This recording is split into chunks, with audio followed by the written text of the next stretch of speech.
ఖమ్మం, నల్గొండ, వరంగల్ పట్టభద్రుల ఎమ్మెల్సీ ఉప ఎన్నిక పోలింగ్ ప్రక్రియ కొనసాగుతోంది.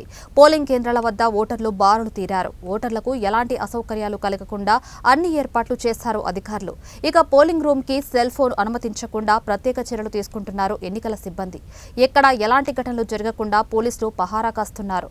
ఇందులో భాగంగా వరంగల్ పింగళి మహిళా కళాశాలలో బీఆర్ఎస్ ఎమ్మెల్సీ అభ్యర్థి ఏనుగుల రాకేష్ రెడ్డి తన ఓటు హక్కును వినియోగించుకున్నారు.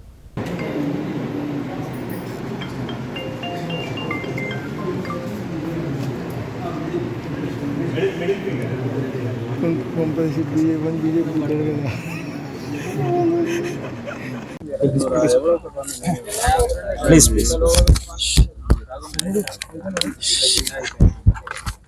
Silence. నా సౌండ్ ఆగి. అందరికీ నమస్కారం. నేను ఇప్పుడే వడ్డపల్లిలో ఉన్నటువంటి పింగిల్ కాలేజీలో ఓటు వేయడానికి రావడం జరిగింది. నేను వచ్చేసరికి ఓటర్లందరూ కూడా బారులు తీరడం జరిగింది. ఒక మేధావి మౌనం సమాజంలో అనేక అనర్థాలకు దారితీస్తుంది కాబట్టి మేము మౌనంగా ఉండం.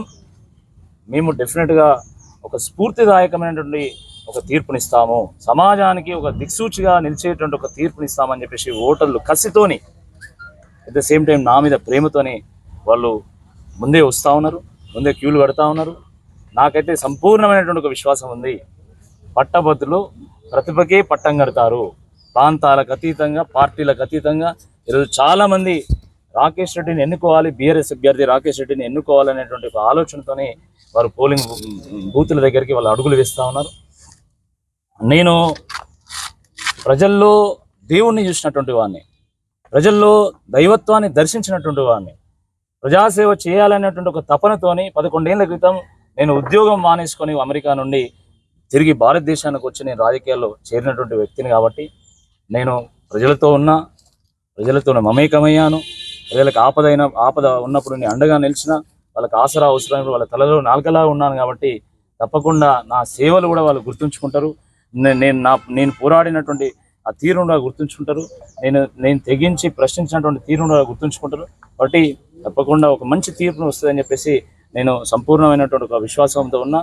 చిన్నోడు అని చెప్పి చాలామంది నన్ను చిన్న చూపు చూసిండు.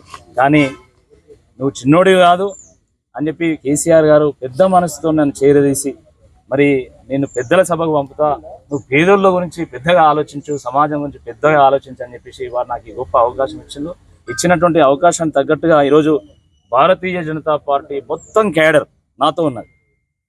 నాయకులు ఉండకపోవచ్చు కానీ కార్యకర్తలు నాతో ఉన్నారు. కాంగ్రెస్ పార్టీ అనేక సంవత్సరాల నుండి, దశాబ్దాల నుండి నడుస్తున్నటువంటి ఒక పార్టీ కాబట్టి చట్టసభల యొక్క గౌరవాన్ని పెంచాల్సినటువంటి బాధ్యత వాళ్ళ మీద కూడా ఉన్నది. కాబట్టి ఆ గౌరవాన్ని కాపాడేటువంటి వ్యక్తి రాకేష్ రెడ్డి మాత్రమే అని ఈరోజు కాంగ్రెస్ పార్టీ కార్యకర్తలు చర్చించుకుంటున్నారు. మా అభ్యర్థి కాదు, ఇలాంటి వ్యక్తే కావాలి. పార్టీ ఏదైనా కావచ్చు కానీ చట్టసభల గౌరవాన్ని కాపాడుతాడు, పార్టీలకు అతీతంగా పనిచేస్తాడని చెప్పేసి వాళ్ళు కూడా అందరూ కూడా భావిస్తున్నటువంటి నేపథ్యంలో నాకైతే సంపూర్ణమైనటువంటి ఒక నమ్మకం ఉంది. తప్పకుండా ఇటు బీఆర్ఎస్ కార్యకర్తలు అదేవిధంగా అటు మిగతా పార్టీల యొక్క సపోర్ట్తోనే భారీ విజయం దిశగా మేము అడుగులు వేస్తాం.